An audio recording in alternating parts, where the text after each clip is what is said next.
What do we think of when we think of the future? As a country, we have always embraced the future and discussed many big ideas about what the future may hold. All of us have a common interest in the future: kids. What does the future hold for them? Our current system is failing our kids and our country. We know that America is falling behind. We are not getting kids where they need to be in reading, science, and math. Education is a critical part of the solution to every problem we face. The key question is, what does the future of learning look like, and how will we create it? When we think about the future, we're usually doing one of two things: dreaming or dreading. When we dream, we start with an idea, a positive trend, and take this idea to its logical conclusion. We imagine a utopia that represents our hopes for all that's possible. Maybe that idea is a belief in the promise of technology to transform learning. What would that look like? We might dream of being able to assess each student's needs, and then magically give them exactly what they need, exactly when they need it. But this is impossibly perfect and simplistic, ignoring the complexities of the learning process. When we dread, we start with a fear, a downward trend, and we likewise play out this idea to its logical conclusion. We imagine a dystopia, one filled with our fears of what might happen in the future. Here, the very same issue, the use of technology in the classroom, might veer off in a completely wrong direction with dreadful outcomes. Kids trapped in a matrix of robotic instruction. Of course, this is equally simplistic and ignores technology's potential.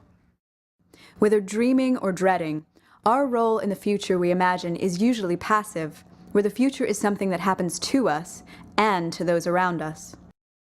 But there's a third way we can think about the future. Between dreaming and dreading lies designing. For designers, the future isn't a far-off place. It's a place where they work every day. Design is a form of activism. We imagine the future we want, then pick up the tools to start building it. Designers see the world as a kit of parts. They reshape and reassemble the best pieces from what's already out there to create something new and better. So what does it take to rethink learning? It's not about replication. It's about selecting and integrating many different parts to create the foundation of a new model. This is the art of integrative design. From birth to adulthood, society's purpose is critical: to accelerate our learning. And what's most important for kids today is learning how to learn. Society must develop learners ready to tackle challenges they cannot anticipate. Education is the system we created to serve that purpose. Over 100 years ago, we invented modern schooling to send kids to one of three main places: the factory, the farm, or the university. We always lost some kids, but this model provided a middle-class life for most and economic growth. Over time, the economy changed. Farm jobs diminished and office jobs surged. College grads always had better access, but there was also a path straight from high school to the office. As office work changed, it got harder to get there from high school. Eventually, that path disappeared. College became the main path to opportunity. We started sending more kids to college, but we didn't change the overall system. Education broke down, trapping too many kids on paths that no longer made sense for them or for the country. As farm and factory jobs continued to decline, we started to lose even more students. The retail sector rose up to catch them, but these low-skill, low-wage jobs often failed to move kids forward in life. With the decline of good jobs, kids had nowhere to go. Retail increasingly offered the only alternative. We lost even more students to dead-end futures. More high school graduates tried to get into college, but found they were not prepared for success, academically or financially. Fortunately, community colleges emerged to help people re-engage in their own learning and seek new pathways forward. They helped many students get back on track, but most students still found their way to community college on their own, or by accident. Today, far too many kids exit the K-12 system feeling stuck. Our model of school is broken. To understand how it's broken, we need to look inside. We see a system of 6 parts which create a student's experience. First, what they learn, how they learn, and how we know they're learning, and also where and when learning happens and who's involved. How we configure these parts determines how kids move through the learning process. More often than not, these parts form rigid barriers blocking the way forward, or putting kids on the wrong path. Various innovators have focused on adjusting one or two of these parts to help kids move forward. This has spurred important progress. But this approach is not the answer.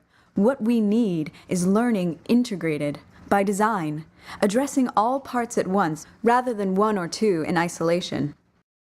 When we get this right, we make it possible for kids to accelerate their learning, to move forward in the direction they want to go. The best design models require kid power. Students must apply themselves to the learning process. It's our job to give them this chance, and we believe that's more possible now than ever before. Our research shows that a few key attributes are central to the new models we need. Future of learning models must be personalized, learner-driven, applied, cost-effective, and tech-enabled. And of course, kids don't power this system on their own. For every model, a set of outside conditions can either block its progress or help it take off and really work for kids.